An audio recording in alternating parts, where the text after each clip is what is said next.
Welcome to our channel. We are here with new interesting episode. The story isn't just about World War II, it's about one of the greatest TV series ever made. Combat was not only the longest-running World War II television drama but also one of the most intense and realistic war shows ever produced.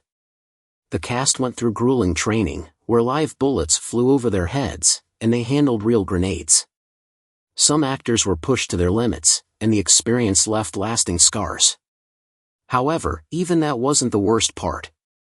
Behind the scenes, there were tragic deaths and hidden accidents that exposed the harsh reality of working on such a brutal war show. When Combat premiered on ABC on October 2, 1962, it stood out from all other war shows. Instead of focusing on high-ranking officers and grand military strategies, it followed a small group of American infantrymen fighting their way across France after D-Day. The show was raw and unfiltered, portraying soldiers as exhausted, vulnerable men simply trying to survive. The creator, Robert Pyrosh, was no stranger to war. He had served as a combat infantryman in World War II and had already won an Academy Award for writing Battleground, a film praised for its realism. His goal was to bring that same level of authenticity to combat. The idea began with a pilot episode called A Day in June, filmed in December 1961. Initially, the series was named Men in Combat, but ABC later shortened it to Combat and approved a full 30-episode season.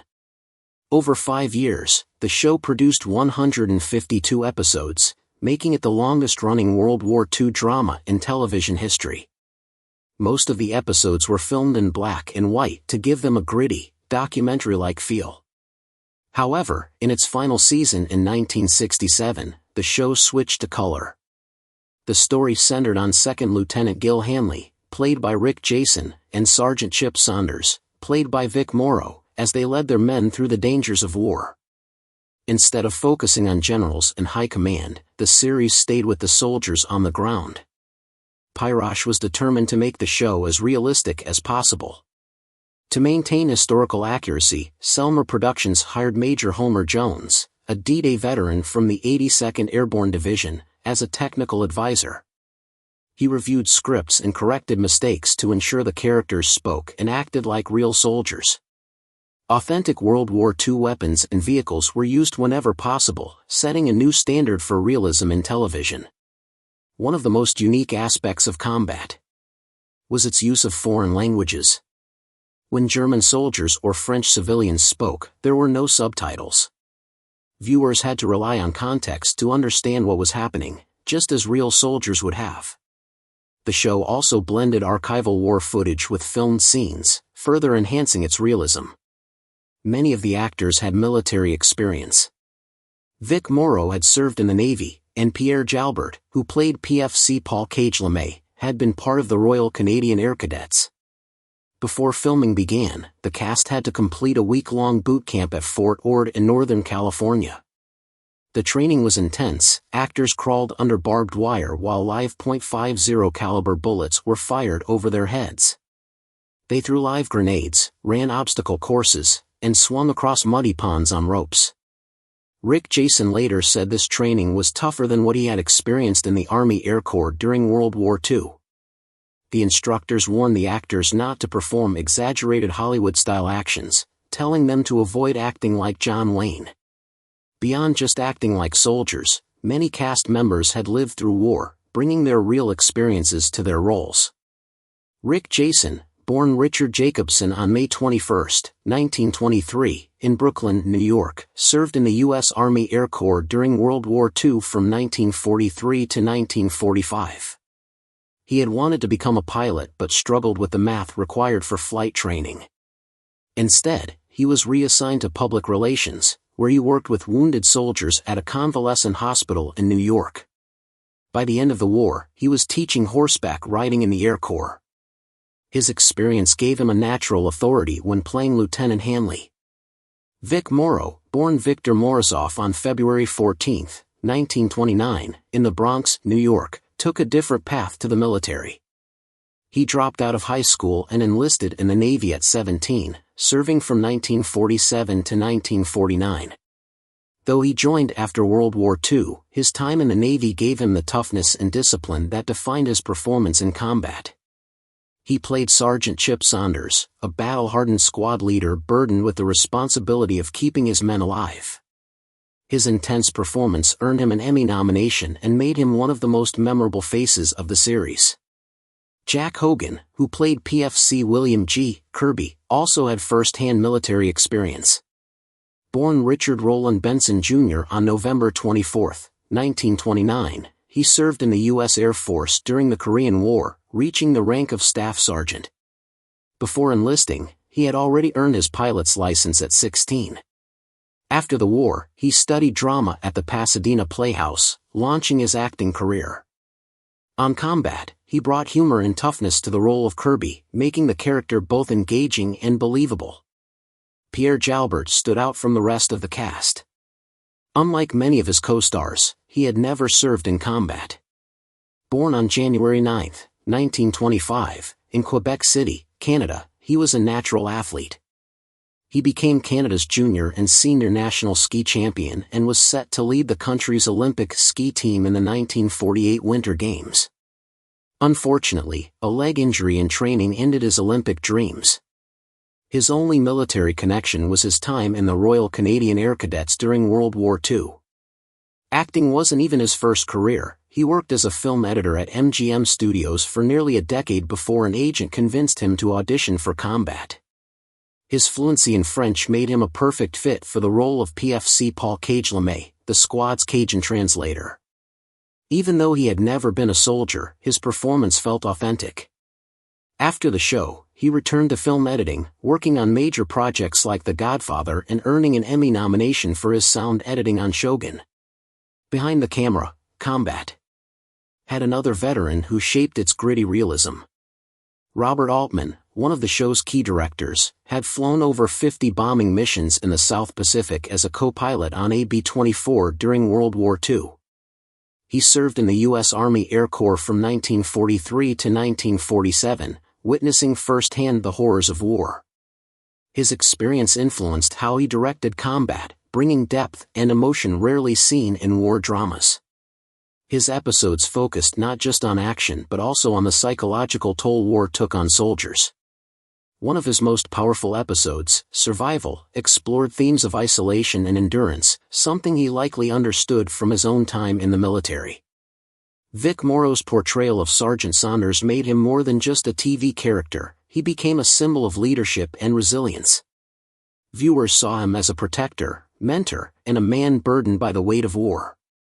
One of the most recognizable things about Saunders was his Thompson submachine gun, which became closely associated with his character. Originally, it was meant for Rick Jason's character, Lieutenant Hanley, but Jason found it too heavy. Morrow took over, though he also struggled with the weight, so the production team gave him a lighter prop version for many scenes. Saunders stood out not just for his battlefield skills but for his strong moral code. He refused to abandon wounded soldiers, even when it put him at risk, and he treated prisoners humanely, despite pressure from others. He wasn't just a tough leader, he was a man struggling with the cost of war. Morrow made sure his performance captured every loss, every decision, and every moment of doubt, making audiences connect with the character in a way few war dramas had before. Morrow's impact on Combat went beyond acting. He also directed 7 episodes of the series.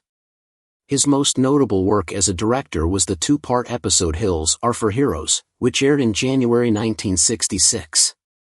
Written by Gene L. Kuhn, the story followed soldiers trying to capture a heavily fortified hill. The battle was brutal, and in the end, it was all for nothing, highlighting the futility of war. The soldiers were ordered to retreat, and the episode didn't glorify war, it showed how pointless it could be. Morrow's direction made the episode unforgettable. He used slow-motion shots to pull the audience into the chaos, making them feel the intensity of the battlefield. One of the most powerful moments showed a soldier getting shot and rolling down a hill, with the sound fading as he fell. It was a rare technique on television at the time, but Morrow knew how to make viewers feel the weight of war. The setting added to the hopelessness. The wide, empty valley made the mission seem even more impossible. Nothing about it looked heroic, it was simply a battlefield where men were sent to die. Morrow's impact on combat went beyond what happened on screen. Behind the scenes, he was just as passionate. He stood up for himself and his co-stars. At the start of season 2, he went on strike, demanding better dressing rooms for the cast. It wasn't for selfish reasons, he wanted fair treatment for everyone. He also fought for more screen time, believing that Sergeant Saunders should be a bigger focus of the show. His persistence paid off, making him one of the highest-paid television actors of that time. However, his drive sometimes led to tension. He was known for challenging producers on creative decisions because he wanted every episode to be as strong as possible. He also had a methodical approach to acting, which made filming demanding. He expected a lot from himself and those around him. Some found it difficult to work with him, but many respected his dedication. Morrow's commitment pushed him to take risks that most actors wouldn't. He strongly believed in method acting. He didn't just play Saunders, he became him. He stayed in character between takes, maintaining his intense demeanor even when the cameras weren't rolling. He also insisted on doing his own stunts, even in dangerous situations. One of the most intense moments came during a scene with live explosions. The blast was too close, sending debris flying past him. He was visibly shaken but walked away unharmed.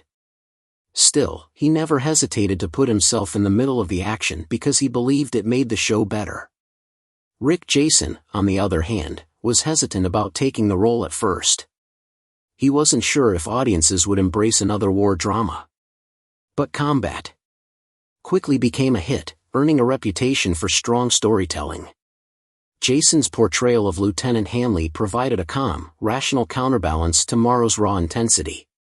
While their characters worked well together on screen, things weren't always smooth behind the scenes. Jason and Morrow had very different acting styles. Jason was polished and methodical, while Morrow was emotional and instinctive. Their differences sometimes led to tension on set. Morrow also took an active role in directing certain episodes, which may have added to the creative friction. Their rivalry was never openly hostile, but it was always present. They respected each other professionally but were never close. Their personalities simply didn't mix. However, their contrasting styles helped make Combat the success it was.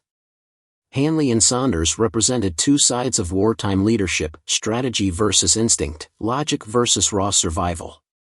That balance made the show compelling and kept audiences engaged for 5 seasons. Combat wasn't just another war show. It stood out for its realism, using real World War II weapons and military tactics to make everything feel authentic. The cast carried actual firearms like the M1 Garand, the Thompson submachine gun, and the Browning automatic rifle. But some of these weapons were too heavy for long shooting days. Rick Jason started with a Thompson but switched to the lighter M1 carbine after just 2 days. Vic Morrow used a wooden replica Thompson for non-combat scenes to avoid carrying extra weight. These adjustments helped the actors but sometimes broke the illusion for sharp-eyed viewers. The commitment to accuracy went beyond weapons. Before filming began in 1962, the main cast went through a week of basic training at Fort Ord in California. They crawled under live machine gun fire and even threw real grenades. Some actors later admitted that this training was tougher than their actual military service. To keep things as realistic as possible, Major Homer Jones, a veteran of D-Day in 4 major campaigns, served as the show's technical advisor. He reviewed scripts and ensured battle scenes reflected real combat strategies. Even with his expertise, small errors made it onto the screen. Lieutenant Hanley's M1 carbine was sometimes shown with a bayonet attachment, which wasn't possible for World War II-era carbines. In many scenes, soldiers didn't carry spare magazines for their weapons, something unthinkable in real war. These details were minor but showed the constant struggle between realism and television production constraints. Filming the show was physically demanding. Many scenes were shot outdoors in rugged locations with minimal facilities for the cast and crew. One major filming site was Corriganville, a movie ranch in California that provided a realistic European countryside backdrop. But working conditions were tough. Actors spent long hours wearing heavy costumes in extreme weather, running through mud and crawling on rocky terrain. The physical toll of handling real weapons, carrying gear, and performing action sequences was exhausting. The show also relied on practical effects, including real explosions and gunfire. Safety measures weren't as strict as they are today, and stuntmen often played both American and German soldiers to cut costs. Sometimes, a stuntman would die in one scene, then switch uniforms and get killed again a few hours later. Despite the risks, the production team pushed forward to create the most immersive war sequences possible. Even with its focus on realism, combat had to follow network censorship rules. ABC wanted intense action but didn't allow graphic violence. Gunfights were frequent, but blood and gore were rarely shown. Deaths were implied rather than explicitly depicted, making the show very different from modern war dramas like Band of Brothers. This limitation forced the writers to rely more on character development and psychological tension rather than just action. The show explored themes like fear, leadership, and moral dilemmas, making it more than just a series about battles. By 1967, combat was no longer the powerhouse it once was. When it first aired in 1962, audiences were captivated by its intense battle sequences and deep character-driven stories. But after 5 seasons, things had changed. Viewers were shifting toward lighter entertainment, choosing shows like Bewitched and The Andy Griffith Show over the grim realities of war. Sitcoms and family-friendly programming felt more comforting, especially in the uncertain world of the late 1960s. Another challenge was the Vietnam War. By then, real combat was being broadcast into people's homes every night. Americans saw war on the news, not as scripted drama, but as actual footage from the front lines. Combat had always been praised for its realism, but at a time when war was dividing the country, its stories felt heavier than ever. The audience that once admired its portrayal of World War II was now looking for something that didn't remind them of the battles still raging overseas. Ratings dropped, and costs became harder to justify. From the start, combat had been one of the most expensive shows on television. The producers didn't cut corners. They hired military advisors, filmed large battle scenes with extras, and used high-quality cinematography. But by the 5th season, the budget was a serious issue. ABC executives had to decide whether it was worth spending so much on a war drama when fewer people were watching. Beyond money and ratings, America itself was changing. World War II had always been seen as a war with clear moral lines, a battle between good and evil. But Vietnam was different. The war had sparked protests, and the country was deeply divided.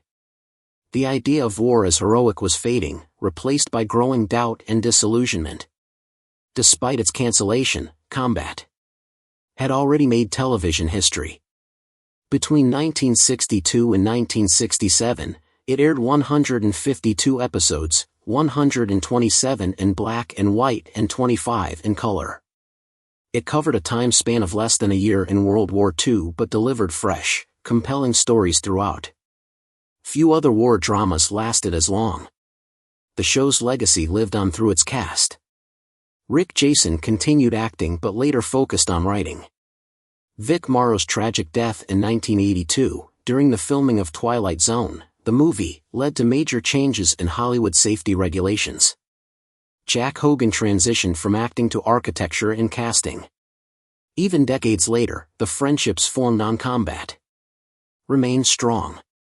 The cast often reunited, proving that the bonds they built on set lasted a lifetime. Thanks for watching. Like and subscribe our channel.